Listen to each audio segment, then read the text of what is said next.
Previously on Chopping It Up. When you have experience from one thing, there's no reason why it can't translate in some way to Mhm. another aspect of your life. It's hard sometimes to balance what makes you happy versus what's gonna get you some money. I think it's equally as important to figure out what you like, but also what you don't like. Know that you're allowed to try things and just change paths if you want. Sometimes the people around you just see things in you more than you see it in yourself. Trying to figure out what I'm doing and then looking at everyone else doing this and doing that. And then after that, you've got another transition period. Getting used to transitions in general was a bigger challenge than I expected. Don't be afraid to fail.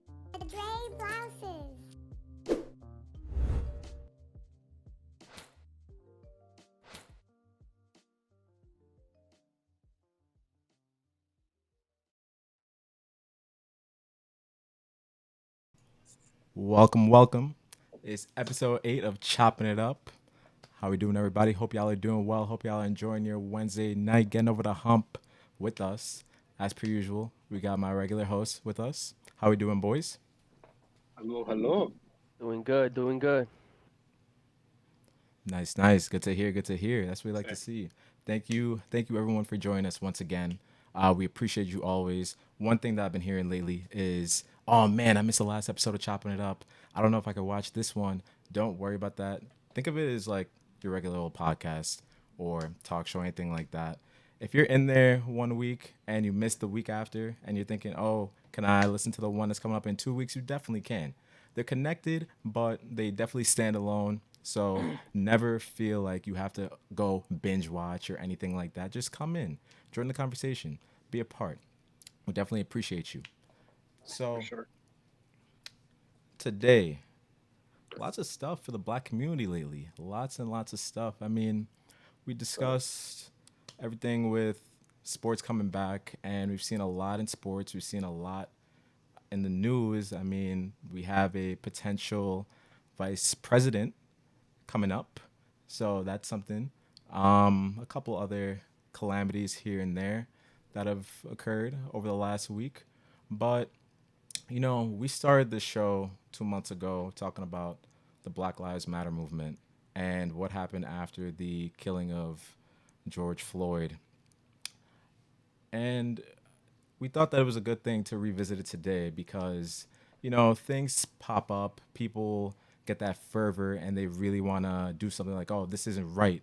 Like, we got to stand up for this. Like, we can't let this happen again. But then it seems like it trickles off a little bit. So that's what we're addressing today. We're trying to see what's the momentum of the movement. I mean, we know Black lives still matter. Black lives matter all the time. That's just it. Mhm. All lives will not matter until Black lives matter. That's what we stand for. So let's talk about it. Let's chop that up a little bit. Yeah, I mean, I've definitely felt a little bit of a decrease in terms of the energy that I'm getting overall. Not just in social media, but also in just my community. And I'm sure it's the same for the entirety of New York. But at the same time, it's difficult to sustain that level of energy, especially when that energy reached an all-time high. It seemed like a few months ago. So I am still not entirely sure if I can give us in general a pass. When I say us, I mean just everyone I see on Instagram and uh, social media in general. I'm not sure if I should give them a pass just because it's natural for a little bit of that energy to diminish, or if I should sort of be on the side of no, like we have to keep sort of fluctuating a little bit like higher on that energy level. So it's hard for me to really I struggle to cope with that at times. Yeah. That makes sense. I mean, I feel like you've said everything right. Um, in terms of there's always a peak and a fall of things in the media. I feel like you see that with every event that we see going on. Like in a week, half of half of America won't know where Belarus is, and It's just kind of how it is, but sometimes it takes a little bit of extra effort when it's a social event that we have to keep happening, like BLM. So I think there's got to be a lot of consciousness going into furthering the momentum of it. Mm. Yeah, I mean, I echo similar sentiments to you guys. I feel like just looking at what we gauge to determine whether or not there is momentum, we look at social media, we look at the news, we look at media, and it seems like maybe there's less of an emphasis on covering protests and people advocating for Black lives. I can say that I feel like less people are posting, things about the protests and raising awareness. But I feel like media plays like a huge deal in this as well, just because like over the course of time, like things come up and priorities shift. I feel like because sports are back, because elections are coming up in a couple months, the emphasis has shifted from something important like this to other things that we are experiencing in the country. Yeah, and I mean, the thing is, guys, the reason I struggle so much, right, is on the one hand, we want to keep that same level of energy, especially like you said, Feek, with something as important as this, right? But on the other hand, we're in such a bizarre year, where we have to worry about a virus, we have to worry about, Mhm. whatever it is that's going on in our individual states. I know here in New York, gun violence is at an all-time high. Yeah. So uh, do I sit back and go, hey guys, listen, I think we need to, you know, sustain that level of energy, or do I be a little bit more lenient and say, okay, because it's 2020, because there's a million different things that we need to worry about, maybe it's okay to decrease the energy at least a little bit. That's where I tend to struggle because again, there are a lot of things going on in terms of the media as well. There's a lot of things to cover, so it's a little bit of a struggle for me at times to take one side or the other in terms of leniency at least.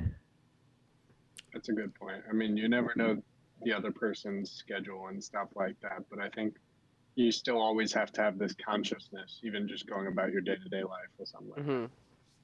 No, definitely. I mean, I would say we all have things coming up. Like school is reopening. It's time to get back to your grad school, Hmm. college. And I mean, certain people have to determine whether it's smart to send their kids back to school. I mean, there's definitely things on the news cycle, there's definitely things on the mind, but is that enough of a reason to let the media kind of control the narrative? Because you would think that there are no more protests outside of like maybe say Portland or something like that. Like Yeah, you would think that there's nothing Chicago. else. Chicago, which happened recently. I mean, I'm on social media and I see things every day. I see different protests. I see people saying, "Hey, reminder, Black Lives Matter. Hey, arrest the cops that killed Breonna Taylor." We see it. It's just not as prominent as it was Hmm. before. So I mean, I think we could extend this out to the chat as well. Chat, what do you guys think? Like, is it right for the media to basically control this narrative, especially in a time when there is so much awareness, there's so much going for the movement, and people really kind of waking up and seeing, hey, you know what? Maybe the way that we live life in here is not the best. I will say real quick, I feel like the media does this a lot with things, right?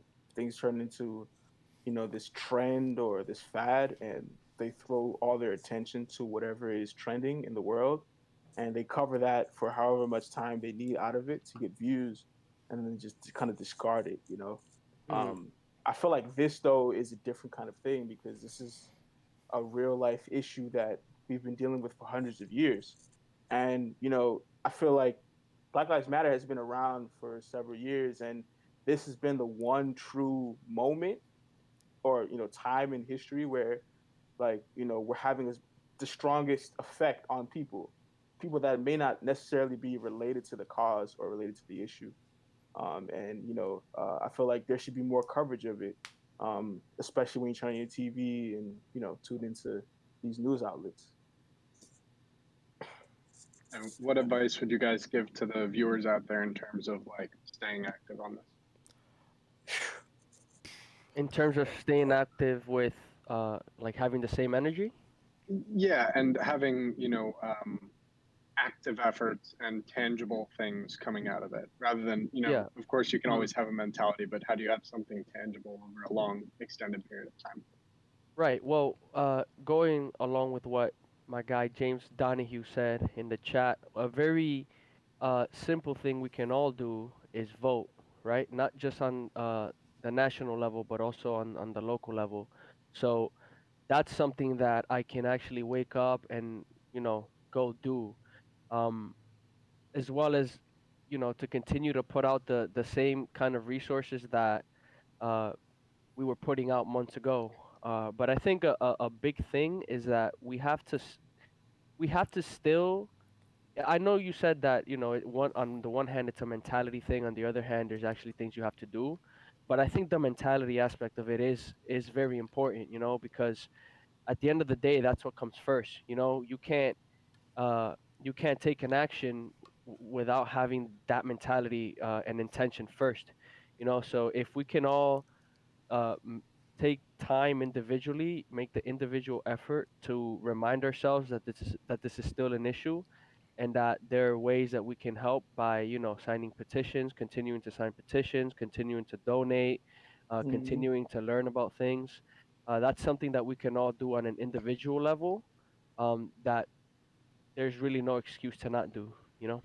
Speaking that to that contribution factor real quick, I know a lot of excuses are like, well, there's COVID rampant, I don't want to get Mm, sick and stuff. But we have the internet, right? Of course. So we can make contributions online, we can yeah. participate online. There are Facebook groups, there are websites where people can have this dialogue and figure out how to organize certain things, and figure out ways to, come together and get things done. I think COVID is a reasonable enough excuse, but like there's so many avenues we can use to try to seek out this type of change and this type of reform that it's not good enough anymore. Speaking for myself personally, there's a lot of things that I can do that I don't do, that I see every day. Like people are actively searching for things to do, to contribute to raising awareness and bringing faces to the cause. So I think like we could reach out. We can go online. We can surf the web. People post links all the time online. Hmm. There's ways for us to try to raise awareness to this cause and keep the momentum, if you want to use that, keep the momentum going. Yeah. I mean, I think we kind of fall victim or we just fall into the trap of this fallacy that everything will self regulate. Like, we just Mm-hmm. think, okay, this can't exist forever. Right. Especially, I don't want to call anyone out, but let's say for white people who hold the power in this country, undoubtedly. Like, it's, oh, I mean, I have my black friends, so yeah, I mean, why can't they see like that? It's gonna eventually go like that, right? But no, it's not just gonna just fix itself one of these days. That will not happen. We must be active. And I really like what Jose said about voting. That is the power that is vested in us as citizens. We can look at the morals, we can look at the values that our elected officials have. Because, I mean, to be completely honest, I don't really know what's happening in terms of fixing this situation. I really Right. don't. There's a lot of double talk, it seems. There's a lot of, oh, yeah, let me just say this to appease the masses, or, oh, let's have this initiative. And then it's really a crock full of nothing. So Yeah. we got That's to get out facts. there, pound the pavement, and get out there and vote, everybody. Like, that's the best way, in my opinion. I mean, and also continue to have the conversation. Challenge yourself. Challenge your elders. Challenge your friends. Just keep thinking. You have to keep looking inside yourself. Like, once you look at your perspective on everything and see where it falls, are you really looking out for your fellow brother or sister, or is it more so self-interest? And to go with voting, like we have to personally put on ourselves to be honest with ourselves and admit when we need to know more. We need Mm-hmm. to educate ourselves and understand that we don't know everything. Yep. We don't know some certain things that relate to awareness and understanding what's going on in the country. I know I personally had to admit that I was wrong about certain things attached to protesting and rioting and looting and stuff like that. So we have to, look deep down in ourselves, have these conversations, and allow ourselves to see that, there's always room for growth. There's always room to educate ourselves, and there's always room for us to learn, how to be better and do better, especially when it relates to raising awareness and, realizing that, there's some messed up stuff going on in the world. For So, sure, Yeah. for sure. I mean, I think that kind of alludes into something that we want to talk about was the complacency of it. How do we combat that? How do we like? Are we complacent? Are we just thinking that you know, it's BLM? That's it. Yeah. So I think it's like we've been saying all along. Like there's a certain level of activity that you have to take if you want to show that you're, if you want to actually be a part of the movement and not just like someone saying they are. Um, and one thing I was talking about with Fish, everyone on here probably knows Fish in the comments right now, Mm-hmm. was we were talking about sending letters to Congress people. And she used to work at within Congress offices as an intern, and actually drafted responses to letters that people would write. Um, so if you actually read an individualized letter and not, sure, it's useful to just copy and paste and send something that you find online because that's better than nothing. But if you write something individually, someone will read it and someone will write back. Obviously, it's not every day that your senator is going to read a letter, but that's definitely a way to make your voice heard. Um, and especially if you reside like all four of us live in pretty much blue states, and so maybe you would feel that your voting doesn't do as much in terms of like on the national level. But you can always write to your current senator or congressperson and voice an opinion on whatever it is you want to. If it's diversity in science or the BLM movement in a generic support mechanism, that's definitely something that can be really useful. Yeah, that's facts. we have to remember that these elected officials are not just private entities. We are the people that put them there. So we Yep. have the power to pull them out of there. So, of course, as Dan just said, write to your congressman, your congresswoman. Keep them on notice. Let them know that you're watching their moves. And if you don't like what they're doing, then you have the power of the vote. Yeah, and That's tell one of them the that. best ways. Yeah, exactly. As soon as that happens, we probably start seeing some action. But if we continue to be passive, then I mean, we just living in same old cycle. Yeah. I But mean, oh, go ahead, bro. Go no, ahead. all you. No, I was just gonna say real quick that we just had this conversation this afternoon, right? Like, Mm-hmm. we need to go out and vote, dude. It's important. It's really important. A lot of people in my community may seem and think that they don't have a voice or they don't have the power to institute change in this country, but we do. It's a lot of us here. A lot of us didn't vote the last cycle, and we need to affect that change and affect our voices. To make things felt and make things heard. It's important, and we can't lose sight of that, especially not this year, not now, No, not now at definitely. all. Everything counts. Everything definitely Amen counts. to that, bro. Yes, but speaking of voting and speaking of those in Congress, let's take a look at prominent people, famous people, celebrities. What have they done? Or even like leagues like the NBA, what have they done? And other leagues that may not have done as much because we've seen what the NBA has done with, you know, all the players wearing Black Lives Matter shirts and just how the conversation has changed. But has it been enough? Is there something that we wish that they would have done? A little bit of a Um, loaded question, but I mean, yeah. all I you. mean, yeah, I mean, as you guys know, I don't keep up to date with every single sport. I predominantly watch MMA and the NBA. I know the NBA has had a few players, uh, talk about some of that awareness. We talked about Tobias Harris, like a few weeks ago, about how he answered every question that was asked of him with the arrest the cops that killed Breonna Taylor response. I thought that was really good because obviously he has that platform. He's got a lot of people with eyes on him, and to be able to stand for something using that platform is important. I know we had a bunch of players kneel, right, during the what's the word Anthem. I'm The looking for, national during anthem. the anthem, and that was really good. Even Blouses, I know we spoke about that a little bit earlier. Even the controversial things going on, are still a means to bring light into the issue. As long as we can get people to speak about it, to have conversations about it, I think that's already a major step.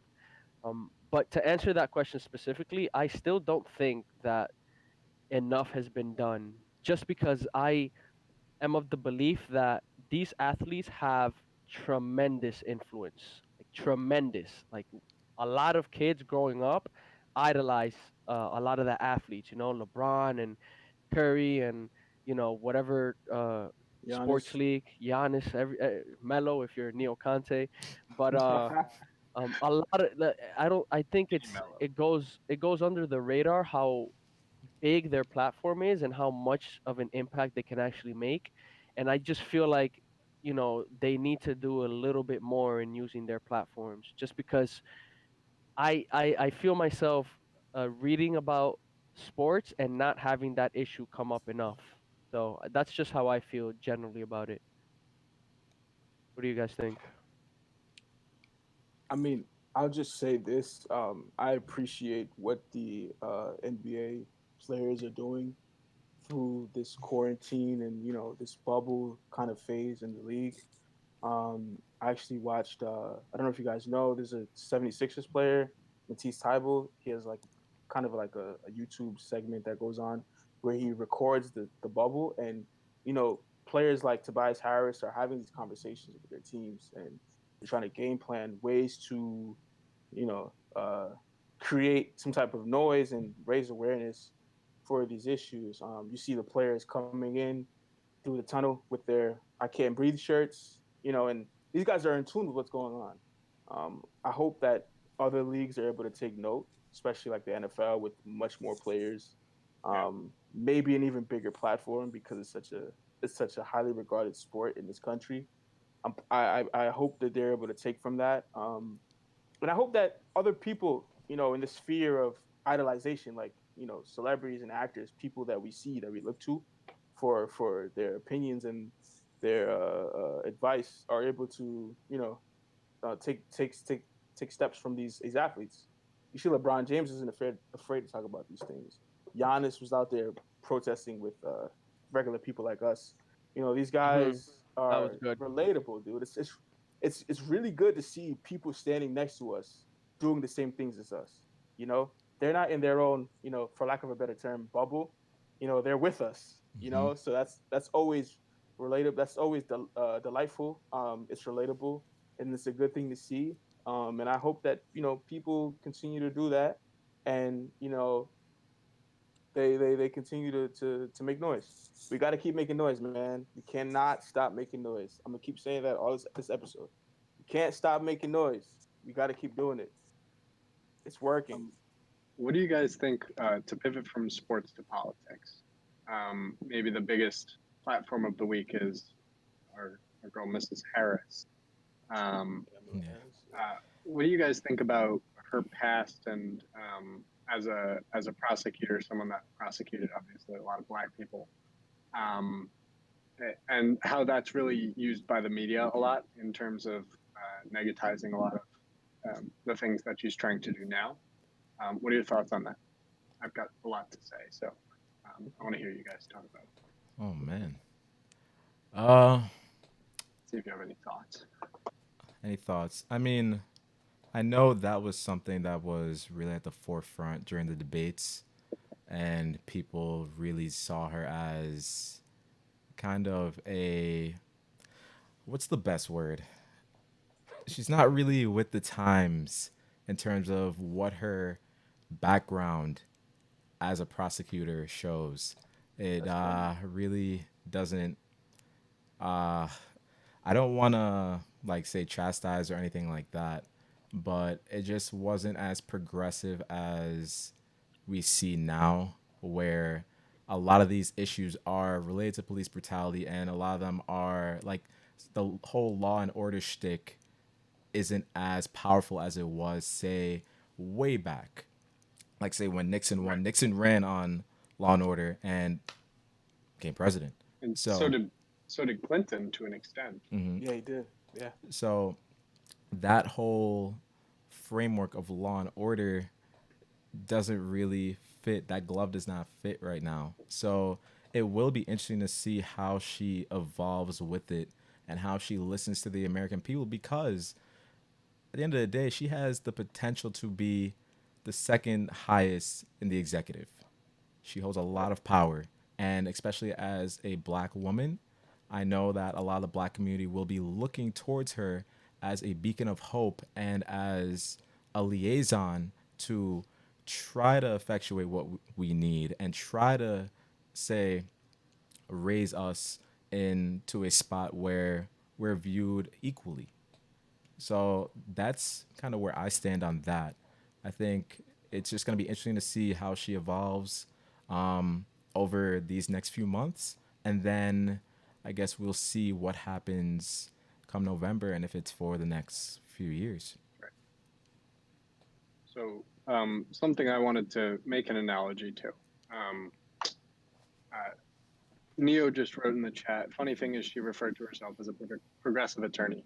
Um, and right now, looking back, it may really appear that that was not the case, right?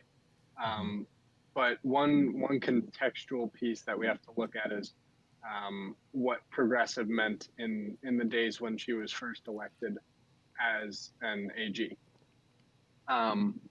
She was in opposition to the death penalty in a lot of cases, especially one higher profile case in the killing of a police officer. In a time when that was frowned upon even by um, the Democratic population and political groups. Um, in the time since, like you see Obama actually had a lot of harsh on crime rulings. You see John Kerry of those times back when she was in her early time and looking for voting, who was also really strong on crime. Um, and I just think that you have to look at things contextually. I think as a black woman, she has to move with the times in a way that we might not, myself as a white guy might just look back and be like, she really messed up back then. She wasn't with it. She might not be in a position to make it to any higher level of office if she doesn't, change with the times as the politics have to change. And last point is, I think you can kind of analogize, at least loosely, with Fauci. This is a person who, in the last, he's been around since the first Bushes, I think. He's really had to hold his tongue recently, if I'd have to speak for him, because if he doesn't, he loses his job. This is an administration where, you can be really outspoken, but you won't last long. I think Kamala, especially as a black woman, if she were to be very outspoken early in her career, she wouldn't be in a position right now that she's in to be, in one of the highest points of A fact. That's a fact. of power in the country and the world. Yeah, that's a great point because pressures like that aren't something that we should just look over. I have a question for you guys though. Sometimes I struggle to, I guess, determine whether moves like these are a means to an end, like simply just let me just get, let me just make it seem like I'm including more variety when in fact I just want to target a specific group of people to vote for me, right? Um, how much do you think this is a means to an end versus like an authentic decision to add maybe some more variety, because I often struggle with that, especially right now. I feel like a lot of the authenticity with the movement is coming into fruition a little bit. Hmm. I'm starting to kind of see the people that were just kind of on the bandwagon, just to be on the bandwagon, versus the ones that you know, had an authentic desire to be a part of it. And things moves like these, I struggle sometimes to determine whether it's, you know, someone just making an attempt to optimize their, you know, political standing or optimize their economic standing versus, you know, wanting actual diversity. What do you guys think about that? I I I have been of that same opinion since the I think Blackout Tuesday or whatever it was called. Mm-hmm. I think it's great for opening people to the audience, adding people to the audience, but in terms of actual action, I'm sure we know that there was definitely a fit along the spectrum of how much of that was real and how much of that was, you know, a play for the social media likes and stuff, which is a sad existence. But I think that we have to run with the audience that we do get out of that. I I feel would like say, yeah, go ahead. no, go ahead. I mean, mine is separate, so you can say what you want. Okay, no, I was gonna say, Dan, it's sort of like when a lot of the Pride stuff was happening here in New Mm-hmm. York. Companies started, you know, making Oh yeah, shirts and attire and a whole bunch of stuff with the colors, and you know, it's nice. At the end of the day, I feel like ultimately it's a good thing, right? Because at the end of the day, they're bringing that into awareness, but when I think about it, it's hard to tell if it's genuine or if it's just, you know, let's just, you know, take this that's right. happening right now, Hmm. make the most of it, and get some quick money while we can, you know. Yeah, So when American Airlines makes their background on their logo on Instagram the pride flag for 3 weeks, and then they're able to change it back 3 weeks later because they've yeah, solved, you know, the problem exactly. of gay rights, right? I Yeah. mean, when we look at some of the statements that have come out in the past few months, what are those statements backed by, right? Is there some type of action? Like you can say all you want, we're in alliance with raising awareness for Black lives and protecting Black lives and stopping police brutality, but what are we seeing? We need to see some action behind these statements. I feel like there's a lot of empty words uh, expressed on social media platforms by these big corporations, and them coming out and making these statements aligns with their bottom line, their dollar. So they're gonna come out and say it, but we need to see actual action. We need to see contribution. We need to see work. We need to see people out there, spreading the word and spreading awareness. Until we see that, it's just words, right? It's there's no real meaning to it. It has no real effect on me because, we can spend our breath saying whatever we want to say, um, but it means nothing until we actually do something and have something to back up our words. And two quick points on that. So first, go back to if you want to see action. Um, the social media post is cool. I'm not against that, of course. If you want to get your likes out of it, that's okay. It's still increasing the audience. But send a letter to your Congress people. You can post that on Instagram if you want to, but actually do it. Um, and second, as a white guy, I'm not really sure, but how do you two take all the posts? Do you get anything out of that? Do you feel support? Is there any change in your head? Whether it's from like a general perspective of seeing a wide population doing that, or from individual perspectives of seeing people in your lives, showing support. What's that look like to you? Um, I would say I greatly appreciate it. I think sometimes it kind of just seems like, oh, this person is just posting this to make it seem like they're not racist. And like, that's it. It's kind of like, oh, let me protect myself. But you can tell, like Jose said, the bandwagoners are gone. Anyone that was on this bandwagon you are not seeing anything from them. You just see the Yeah, same old posts. They're going out, they do whatever they want to do, and then that's it. BLM? What? What was that? Like, it's not. It's out of sight, out of mind. But I know I definitely have white friends that are pound the pavement in that way. They're posting stories every day or every other day about allyship and about Breonna Taylor and about just keeping the movement going. And that really means the world because it is not easy being a black man in this country. I haven't faced the hardships head on and I haven't like personally like internalized them all the time, but it's very devastating knowing I have to do this. I have to speak a certain way. Two I times have harder than to anyone else, bro. exactly, and I have to grind. It's not, oh, my daddy has this, or oh yeah, no, this guy. It's I gotta prove myself time and time again, just to be equal, or maybe even just a little bit below, and kind of someone giving me a break or something like that.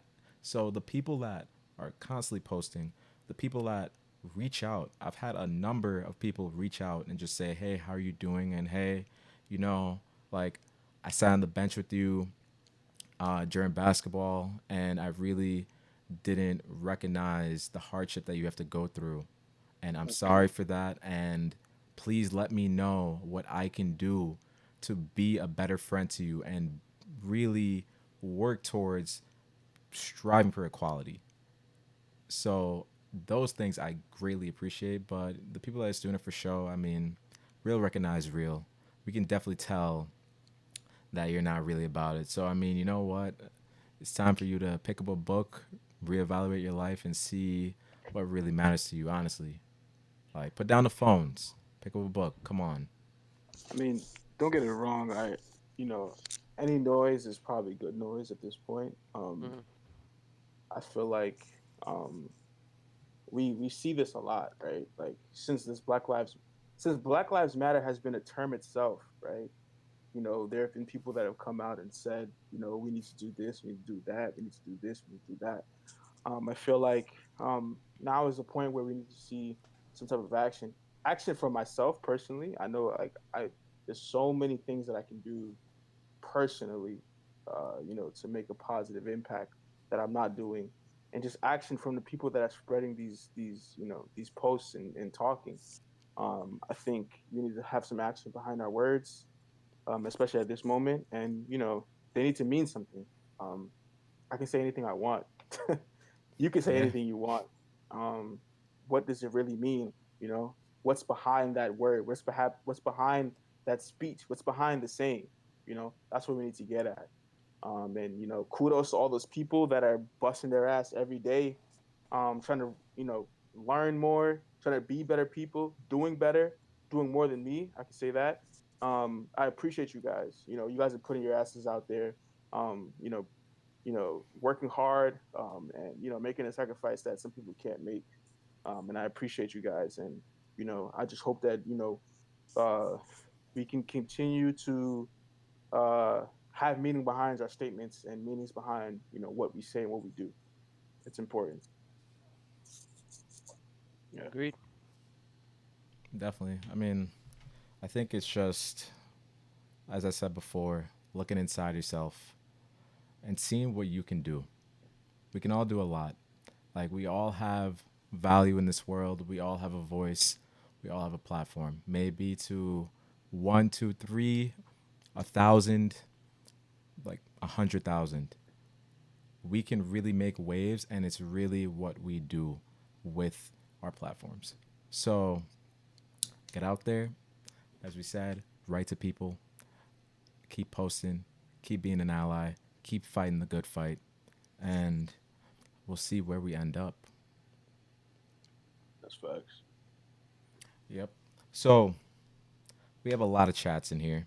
I think we have someone who was looking to call in, if I'm not mistaken. And if Oh anyone wants to yeah. call, I think so. I think so. Shit, bro. Let's But get it. if anyone wants to call in, anyone else, um, exclamation point, call in. That'll show you the instructions. Neo just did it right there. It's in the chat. So follow that, and then exclamation point Discord. That will tell you how to get into our call, so you can voice your opinion, join the conversation, say what you need to say what you think about the momentum, like where are we going with this, where is it at right now, what are your thoughts. So let's see. So while I do that, we'll take a look at some chatters and some of the things that we missed. I know we A lot featured of a couple stuff there. things. There's a lot of good stuff in there. A lot of good stuff. I wanted to, call some of them out, but there's so many that I didn't want to leave anyone out. A lot of good stuff on the chat. Appreciate you guys as always. Yeah, let's see. Yeah, no, we definitely want to hear you guys' opinions. We want to hear what you guys have to say and whatnot. Let's see. Let's take a look. Let's take a look at chat. Anything that you guys see that you guys like? I think it was a post earlier in the episode. Let's see. I think I like what Sophia Yeah, that's what I was said. Let's say that. I think continuing to spread awareness can be helpful in encouraging people to continuously look inward and hold ourselves as individuals accountable for how we contribute to systemic racism in ways that we are taught to ignore. Thoughts? Yeah, I mean, again, Blouses, I think we talked about this a little earlier. A lot of this has to be done in an individualistic manner, you know? Um, we all have to uh, we all have to make the effort to actually go and use these different avenues and resources that are given to us Yes, to sir. see how we can make a difference and to see how we contribute to the systemic racism. I know one of the things that we wanted to talk about in the future was white fragility, right? The idea that uh, you almost take offense, if you're a white person, at the idea of you having a role in systemic racism, when we all have our roles to some extent. So coming to terms with that, coming to terms with how, in fact, we, uh, have our role in that structure is very important to do, like mentally. And then after that, we can obviously think about ways to implement strategies and practical things to actually try to fix what it is that we're trying to fix. So I think what Sophia mentioned is a very important first step. I think actually you can't really do anything unless you get to that point first, you know? So But just real quick, like really fast. Like I'm speaking to like a lot of people of color in the chat, even Blouses and Jose. Like we shouldn't be afraid, and I know I've dealt with this issue. We shouldn't be afraid to have these conversations with friends, right? Like we shouldn't be afraid to talk about color and race and the state of things in this country with our friends, because sometimes like your perspective and your outlook hasn't been expressed, and some people just don't experience it. They don't see it. As crazy as that sounds to some people, like it's a conversation you must have. And we've had it countless of times in undergrad, but those conversations are needed each and every day. When you can have them, they do a lot. They do a lot for sure. Yes, indeed. And I mean, we have to start this now because hey, we're only getting older, and eventually, we'll be the generation raising a new generation. So, are we gonna start now, or are we gonna wait and wait and wait, not have the wisdom, not have the experience, and then not do justice to the generation that's to come? We always gotta try to make it better. We always do. Gotta do it in the present. Yes. No better time. There really is no better time. We can make up For for there's no years other of time you can yeah, argue. yeah. Nowadays, there really isn't. for 100%. context, I while you guys were just talking about Sophia's post, I just emailed Kathleen Rice, my New York representative, and asked her what she's doing about the movement. So it's that simple. If I can do it and get by and imagine that I'm listening, you guys in the chat could do it anytime. Yeah, Click of a button, my guy. yeah. This guy's the Literally. host. This guy's the host with the most. Look at that. I mean, multitasking. Sheesh. You Yes, gotta man. love it. But he just showed you guys. It's as simple as that. We can all Easy. do it. It took him what? Probably how long did it take you? Like a couple 30 minutes? seconds. Yeah, 2 minutes to write up a personal email and ask her to join the stream. Yo, I'm how a long did re- it take to Oh, find her wow. email, bro? Feek, 'Cause Feek people isn't say, an essay. Feek isn't an essay kind of guy, so it took just a little longer than usual. But No, people it's I will all see. say, good, you know. people will say, how do I find her email? How long did it take to find the email, bro? I 20 don't know, seconds? 30 seconds. Yeah, 30 Easy, seconds. bro. Like, Mhm. come Just on now. look up my You're public congressperson and put in your zip code. They're public officials. We'll see. You can see them. They're on the internet. You can find them. Yeah. It's not hard. Yeah, wow. He plugged the stream. Oh my goodness. You love to see it, but I guess it's time for a little bit of a plug. So if you're in here, you like what you see, follow the stream. That'll be the way to know where to be on Wednesdays. You'll get that notification saying that we're live. So definitely follow the stream if you like it. Thank you to those that have followed. Thank you to those who have subbed. I saw someone subbed with Prime. If you guys have Amazon Prime, you get a free subscription.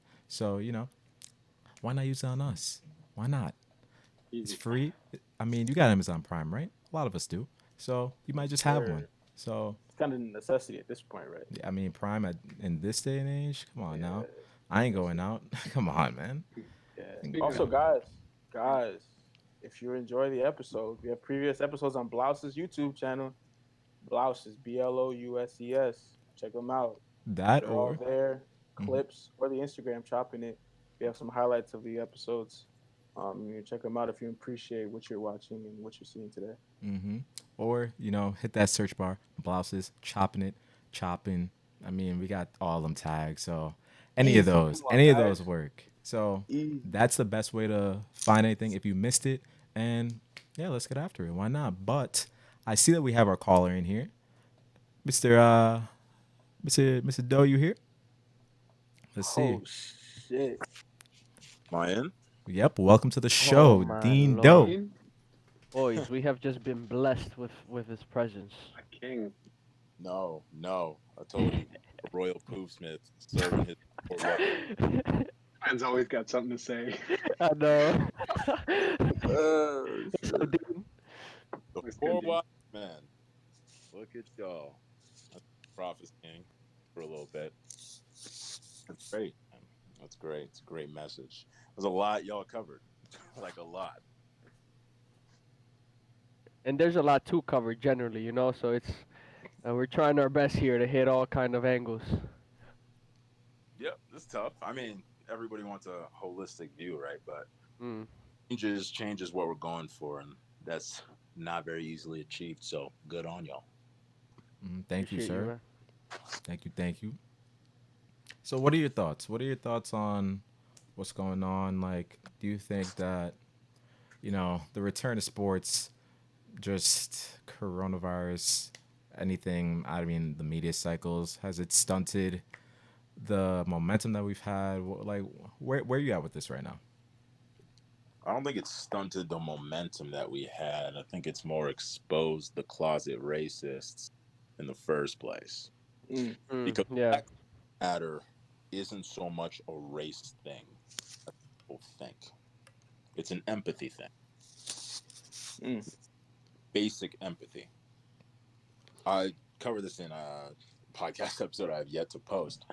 But even in business, in life, in music, in sports, everything is better with more inclusion.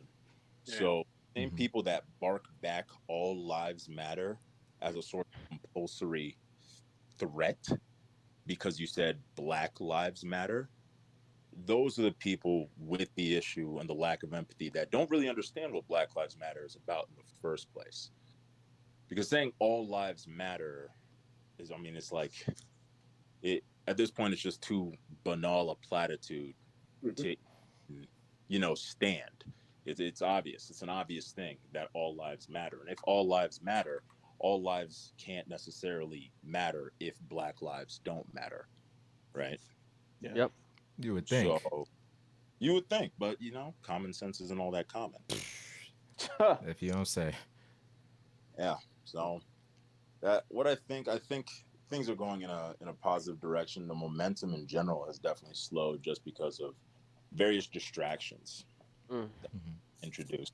There's good distractions and there's bad distractions. Right. I guess a little bit on Miss Harris.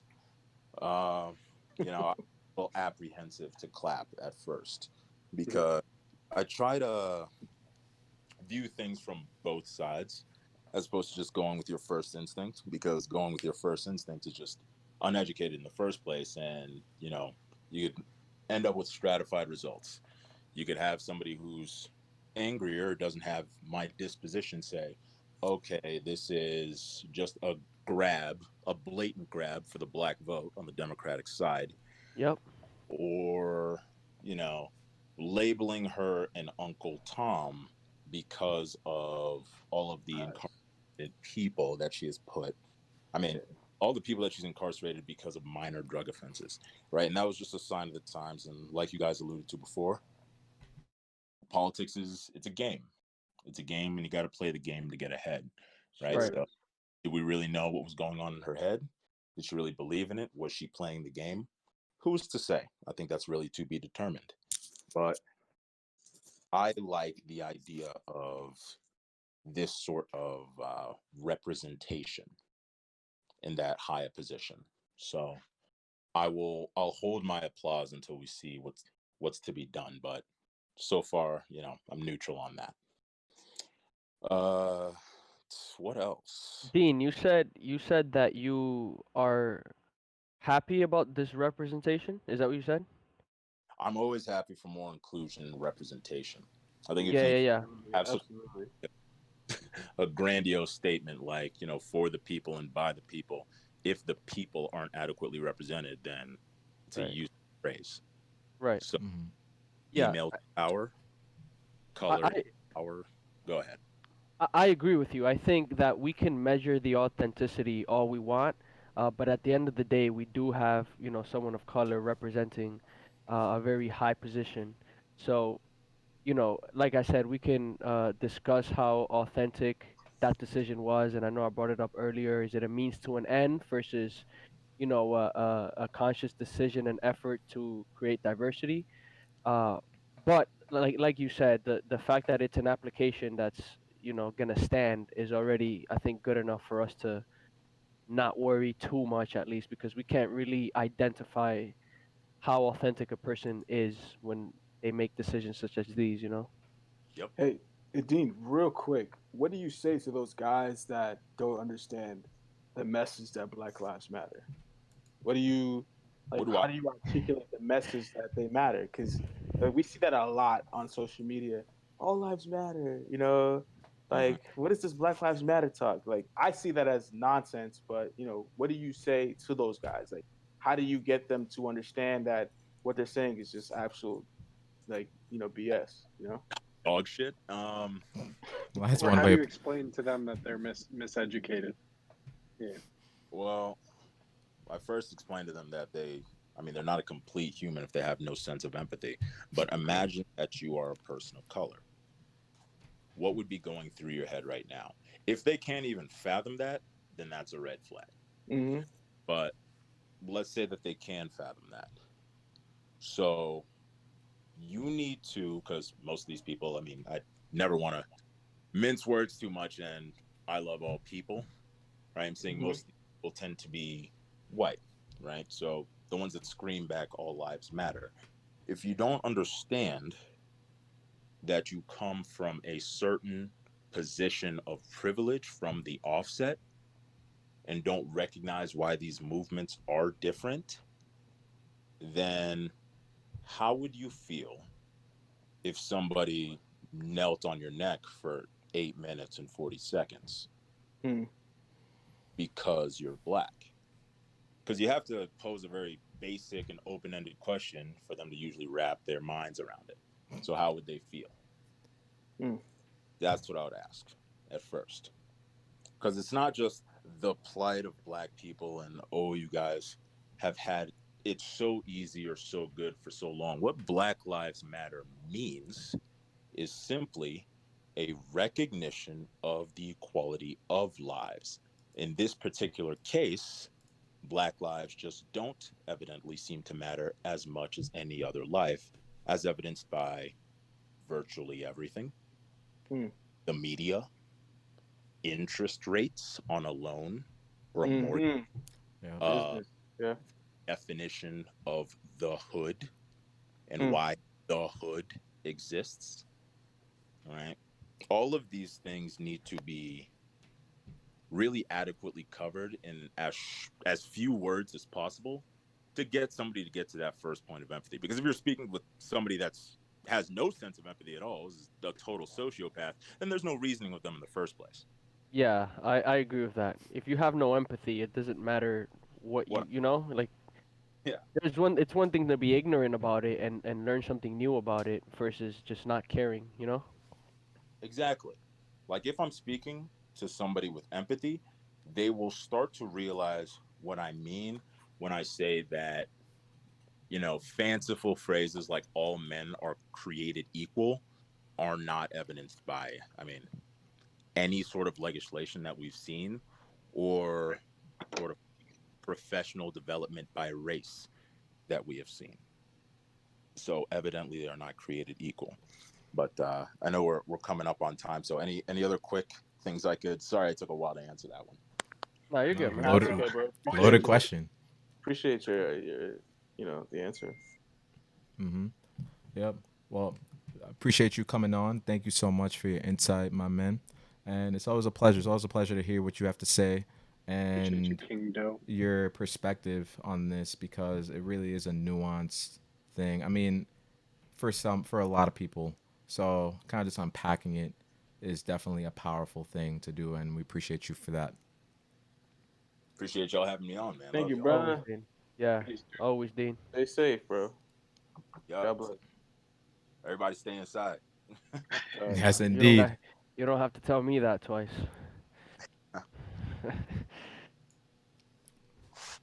Indo, baby. Much for that, young man. Monster, bro. Yep. Yes, sir. So I saw something in the chat that I just wanted to address really quickly, Hmm. and it was a message from Cat Daddy 8. So he said the challenge with having the conversations is just the professional environments. And a good friend of mine uh, who works with a lot of white men that are, I believe, 40 or 50 and up. I can't, don't quote me on that, but he is Sounds about right. he is a man of color, um, Puerto Rican, and he says he feels like he can't have that conversation because he's recently graduated, definitely has a different perspective, and it's basically the idea of teaching an old dog a new trick. So, Cat Daddy asks, how do we deal with that? How do we combat that? How do we challenge people to have that conversation? Because, I mean, we could do it amongst us all the time, but how do we bridge that gap? Mm. I'm having trouble understanding the question exactly. Is that Steve? Yep. Yeah, Steve. Because are you saying that the conversations are difficult to have in professional environments due to the kind of people that are in professional environments, namely like white people and the rules and regulations that dominate those environments, or are you asking something else? Because if that's the question, then um I can see why it's difficult because you are usually uh in the minority, right? If you're in a professional environment in which your opinion and passions are different than the opinions and passions of everyone else involved. In terms of a solution to that, it's hard to say because on the one hand, you would want someone to voice whatever it is that they have to voice, regardless of the repercussions. But at the same time, those repercussions can have very consequential effects on like a person's job and whatnot. Security. So, um, yeah, it's hard to really answer that question if I am getting the interpretation correct, which I'm not sure. I'll say this real quick. I think maybe Oh, implementing yeah. some sort of He, pressure, some sort of pressure, maybe pressure on these superiors may work to force them to change, force these conversations to be had. If you come to these guys with a group of people or a group of ideas and opinions, then maybe they don't have a choice. They won't have a choice but to listen.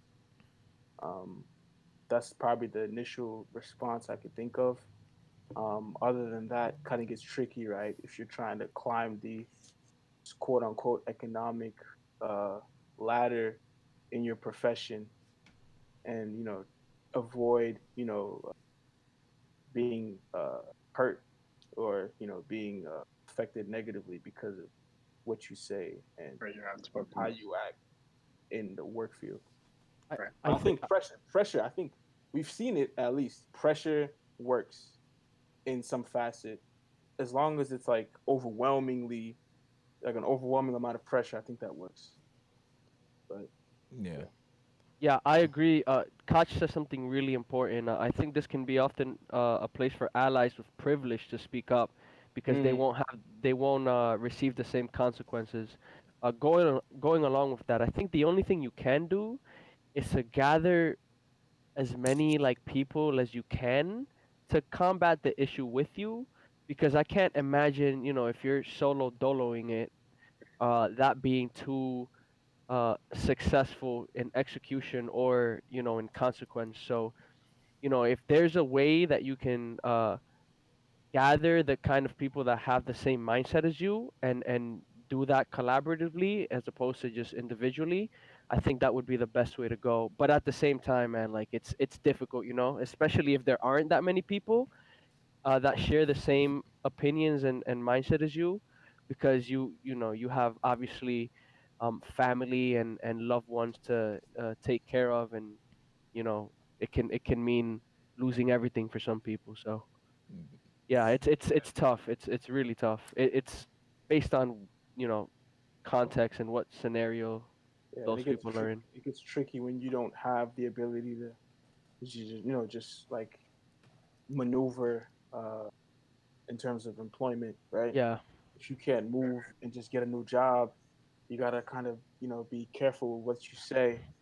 I know maybe athletes and actors, people that can afford the luxury of skipping out on the job, have that luxury, but those guys that are working 9 to 5s, they just don't have it. mm, And we gotta, I think it comes with time as well. I think the more conversations we have, the more dialogue we have, maybe some ideas will come up, um, that are maybe more effective, and at the yeah. same time don't cause as much of an impact on us negatively. Also, just to say something real quick, what Sophia mentioned is very important, because if we can work on hiring and like professional development, that can lead to having more people having that same mindset as you, which would That's kind of fact. increase, it would increase Hmm. your chances of being able to do something collaboratively. So that's actually like a really smart way to combat it. Like try to uh, change the whole formula that a lot of companies have on hiring and just overall professional development. Yeah. That's some It's good not stuff. outside of the realm of reach. It, my final points would be like two experiences with that. The first within my own department in physics, one might think, well, there's physics is such an objective, um, field, but it's really not. And that subjectivity comes in where the way that you address problems and how you were raised in different manners and how that conducts you to think in different ways. And we've done a lot with trying to hire and be explicit about hiring people from different backgrounds within the department. Mm, And it comes up at our weekly, monthly meetings about like what steps we can do to take into account implicit bias. And the second is ahead to my old roommate. He was in the Foreign Service Department at Georgetown, and found himself a job at the admissions office. Really pushed in a lot of diversity into a field that didn't have it in a school that really doesn't have it. So individual contributions like that, it's something that's really doable. Yeah. I mean, they definitely go a long way. We all have the ability, and we just have to have that fortitude to go out there and effectuate the change that we need to see. I think, in summation, we just got to get out there and act. We can't be hiding behind the words. They're tough conversations. There are a lot of risks involved, but I'll tell you one thing, the reward is definitely worth the risk. So get out there, do what you got to do what feels right in your heart. Listen to yourself, listen to the people around you that are guiding you, your parents, friends, colleagues, peers, and just get out there and keep fighting that good fight. That's what we got to say. We just Amen. Amen. So, Preach. once again, we just chopped it up. Next week, we're talking about the N word.